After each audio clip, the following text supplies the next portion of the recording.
Hey, welcome to episode 27 of the best episodes of Credit 101.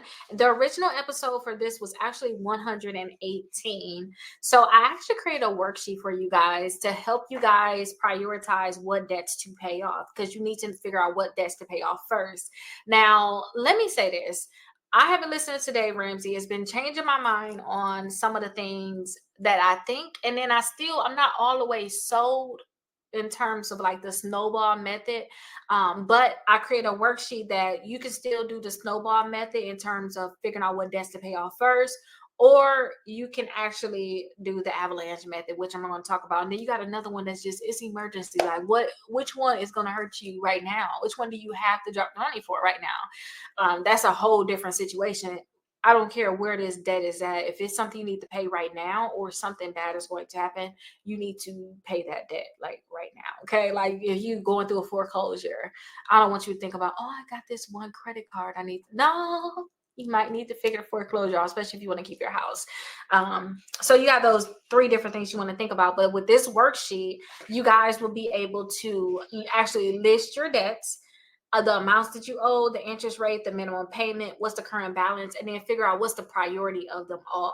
You guys can actually with these worksheets, it's good to write in the worksheets, but also get a notebook. If I were you, I'll get a notebook and actually write these different things side by side, like list all your credit cards in your notebook and actually prioritize paying it that way, or doing a spreadsheet. Spreadsheet may be too much for y'all, I don't know, but get a notebook, just write this stuff down, and once it's paid, just put a check mark. Or I like to highlight it now. I just love stuff that's just highlighted like that.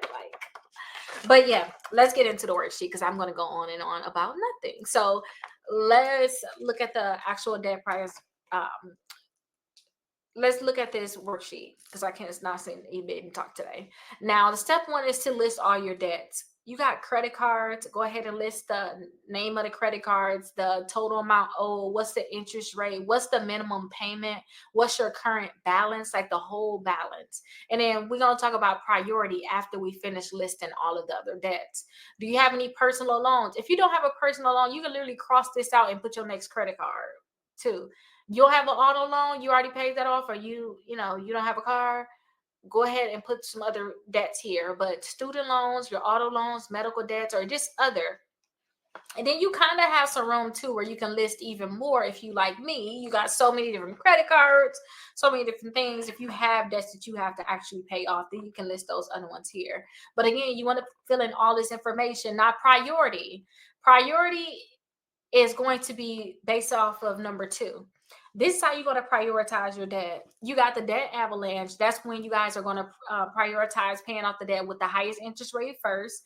And this is going to minimize the total interest that you pay over time. So you're going to save more money in the long run.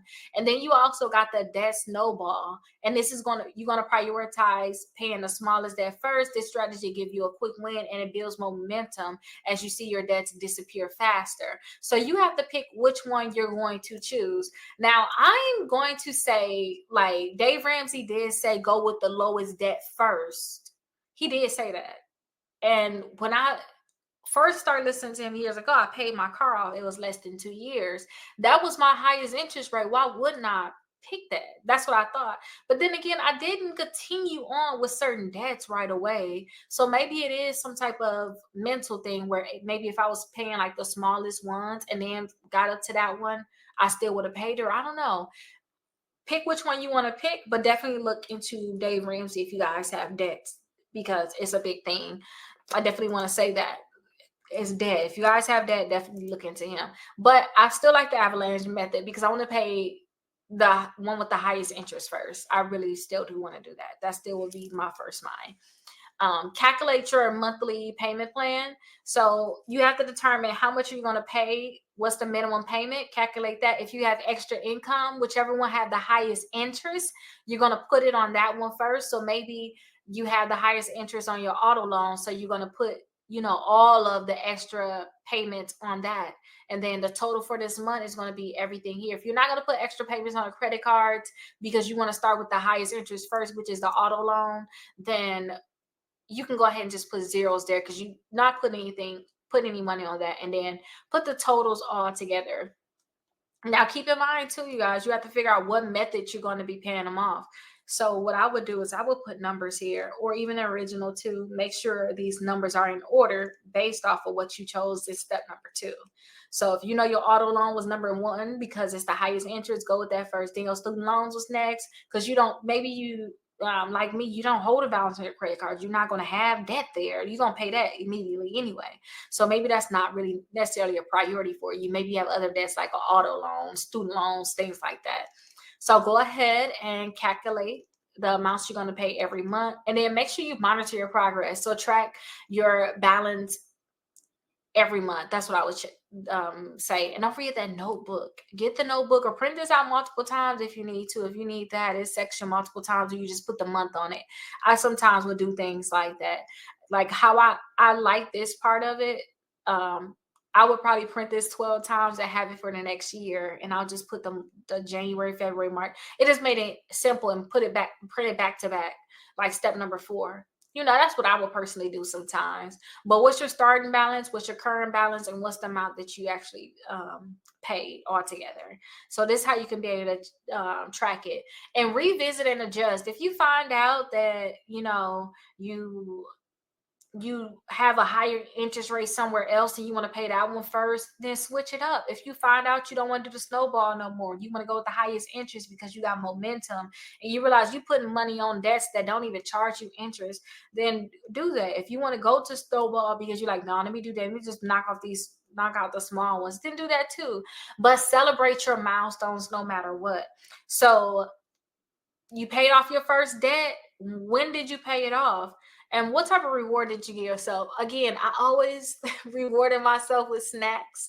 I'm going to now reward myself with facials and massages because my face and my body could never get enough of that. But instead of me rewarding myself with treats, but definitely put the day that you achieved it and the reward you gave yourself. When you reduce your total debt by 20%, what did you do to reward yourself?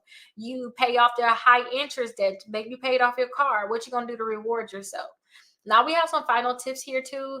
Make sure you guys are using this worksheet and you have a clear strategy when you're using this, and understand that you can do whatever is best for you. Understand that these are just guides. You don't have to totally follow these things. Find out what's good for you. But what I found, no matter what, is that you're going to need self-discipline. Like, period. It's nothing around it. You're going to need self-discipline. So whatever you decide to do is going to work as long as you stay on it and you continue to put money towards whatever you're paying off. And if you guys have the membership, go ahead and download it. If you guys don't have a membership, it's $1 for 7 days, literally.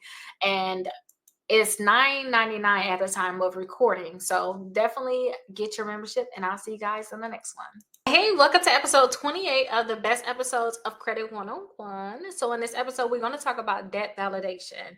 And the original episode for this was episode 132 of Credit 101, if you guys want to go back and reference it. Now, with this one, you guys, these is really for those companies that send you a letter in the mail saying, hey, we have a new debt for you, and the amount of this debt is $1,000. We got it from Capital One. Maybe it's with Midland Credit Management. We have this debt for you. You have to send them a debt validation notice. And on that notice that you guys, if you want to make sure that this is the right notice, on that notice, they should say something like, if we don't hear from you in 30 days, we're going to assume that account is yours and we're going to put on your credit report. So once you guys see that information right there saying, hey, if you don't respond to this in 30 days, you need to send a response. Okay. So this letter that I'm going to, that you guys should already have. If you guys have the membership Credit 101, you guys should be able to just download it right below, because this is the same thing. Like, this is the video that you're going to watch inside the membership, but you guys have the downloadables, which is perfect. So it's $1 trial for those people that don't have it for 7 days, and then after that it's only $9.99. You guys have checklists in there, worksheets in there, guides in there, with information that's very, very important, and dispute letters, personalized dispute letters new personalized dispute letters that I made just for Credit 101. So definitely get your membership down below. Now, I want to go right over the dispute letter. If you guys have any questions and you're in a membership, go ahead and put a comment down below. I'll answer the question in the membership. That's a great way to make sure that I answer your question. If you guys are watching on YouTube, you can put a comment right there on YouTube or wherever you have, put the comment there. Now, when it comes to debt validation, I'm going to give you an example of, I'm going to kind of go over my case that I had with Midland, because me and Midland, we did have court together because I sued them. So I sued them basically saying that they're trying to get an account that's not correct. They never gave me any type of real validation of this account. And I sent out a validation of debt letter as soon as I was aware of the account, and they did not give me the correct things, and it was reporting to the credit bureaus without validation. So for those people that need to send out a collection letter similar, maybe you having the same problems, like they asking for a amount that's not right. They never gave me no proof of this account. They got this on my credit reports, and I don't even know if this is really real. Then this is a dispute letter for you. Now, you have 30 days to send this out after they send you the letter saying that they have a new debt for you, or also after they call you. If a collection company call you, double check this with an attorney. I'm not an attorney. I'm not giving legal advice, but I know, let me say it in reference of me. I know if a collection company call me, I know my rights in terms of they're required to still send me out a notice. They can't just call me. They still have to send me out a notice, I believe within 5 days of that call. Basically that notice that would say, hey, if you don't ask for validation of this account, or you do not respond or anything like that, we're going to assume that account is yours. They're going to send out that letter for me. They have to send out that letter for me. But for those people that probably already got the account on your credit report, because that's how I learned about it. I never got any type of validation. I never got any letters from the collection company saying that I have this debt. I just seen it pop up on that credit report. If that's the case, then first you have to dispute it with the credit bureau saying, hey, this account should not be there. And then you can send out this debt validation letter. That's just it's a certain method that you have to go through to dispute accounts. And you guys have to understand that, because once you know how to do one account, you really should know how to do the rest of them. It's the same method. Now let's actually go ahead and look at this dispute letter. So it's a few things that I do want you guys to know about the dispute, the debt validation request template that I created. Is you want to make sure you keep records, keep copies of this letter, any responses that you receive from the debt collector. That's going to be very, very important. Try to track them, keep them all in order so you can know which ones you send. Make sure all of them have dates on them, because that's how you can track things, by actually putting dates on things. So make sure that you guys have dates on these different things, and you know whether or not they actually sent you a response, because you're keeping track of everything. Now, the next thing is, please send by certified mail. Send a certified mail, you guys, so you have proof that your letter was actually received. These collection companies are going to lie, because I didn't seen it. We never got that. I didn't know anything. I didn't know you sent out a dispute. Yeah, here's my certified receipt. This is what you guys will actually send. This is what you're going to actually mail your letters with, certified mail. This is going to be $5 and some change, but it's going to be worth it, because they're going to let you know when your letter was actually received, because it's going to be, if you guys send out this letter and this account is on your credit reports, or if it's not even on your credit reports, they can't even start to try to put on your credit reports, especially if you within those 30 days. If you didn't send it certified and they say, oh, I put on your credit report because you never said anything, then it's like, you don't have any proof, but if you send it certified and they put on your credit report within the 30 days, they never even waited for any type of response from you, then they're in the wrong. So make sure you guys send it certified. That way, when they actually got it, how long it took for them to give you a response. You can track this. Okay. Now, this is what I was telling you guys. Under the FDCPA, not the FCRA, but the FDCPA, Fair Debt Collection Practices Act. Under the FDCPA, debt collectors are required to stop collection efforts until they validate the debt. So monitor their response closely. Like I told y'all, they cannot just throw this in your credit report and they have not even validated the debt yet. And make sure you check your certified receipt for the delivery date, and then pull your annualcreditreport.com credit reports exactly 30 days after the delivery date to make sure that account is deleted. If it is not deleted, then you guys, and they never sent you any proof, then you have bigger problems in terms of with Midland. They kept that count on my credit reports. I'm like, y'all are kidding me. Y'all want me to really sue and show the process. But they kept it on my credit report, so I had to sue them, and because they did not send me the correct verification. So by using this debt validation request template, you can protect yourself from unfair collection practices and ensure that the debt in question is valid. Now let's actually go over this, and I want you guys to understand this when it come down to these debts. Don't overthink it. Send out the letter and send it certified. That's all I gotta say, because sometimes I overthink things. So like, don't overthink it. Send out the letter and send it certified. I'm not going to go over the complete letter. I'm going to talk to you guys about what you need to put on here. Send this letter out and send it certified. Don't overthink it. If you do not get a response, then you need to do the response follow-up, which is in a different episode. I believe that's like episode 13 of Credit 101. You need to go there and do a follow-up letter. And if they're still putting this account on your credit report and not do what they need to do, then you need to think about what you're going to do next. And what my next thing is actually suing them. But we talk about that in exclusive credit membership. So if you guys don't have access to that, please go to the exclusive credit membership so that you guys can learn more about stuff like that. So put your name here, your address, your email address, your phone number. Put today's date, whatever it is, the debt collector's name, address, city, state, and zip code. You should see this on the letter, or if it's on your credit report and you're sending out a follow-up, then you can Google them and find out what that is. And you want to actually put your account number here and then the debt collector's name. Keep all of the information that's after that. Leave all the information really the same. Is you're requesting special documents from these companies. And then all the way at the bottom, you want to put your first and last name. Like, it's literally as simple as that. Fill that out. Uh-oh, I wasn't even showing my screen this whole time, but that's fine. Let me show you for those people that haven't seen it. Because you don't have the membership. If you already have a membership, you'd be like, oh, I already got a key. That's what you talk about. But again, it's $1 down below, 7-day trial.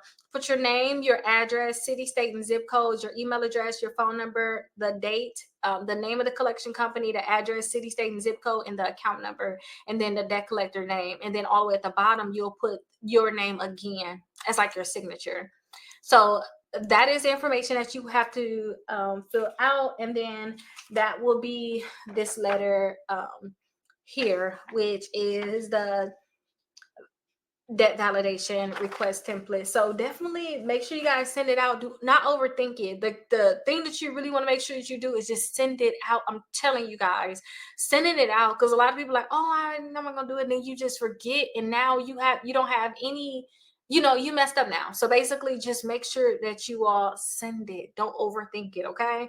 Don't overthink it. If you guys have any questions, put them down in the comments. If you don't have your membership, get your membership today. It's only $1 for a 7-day trial. And I'll see you guys on the next video.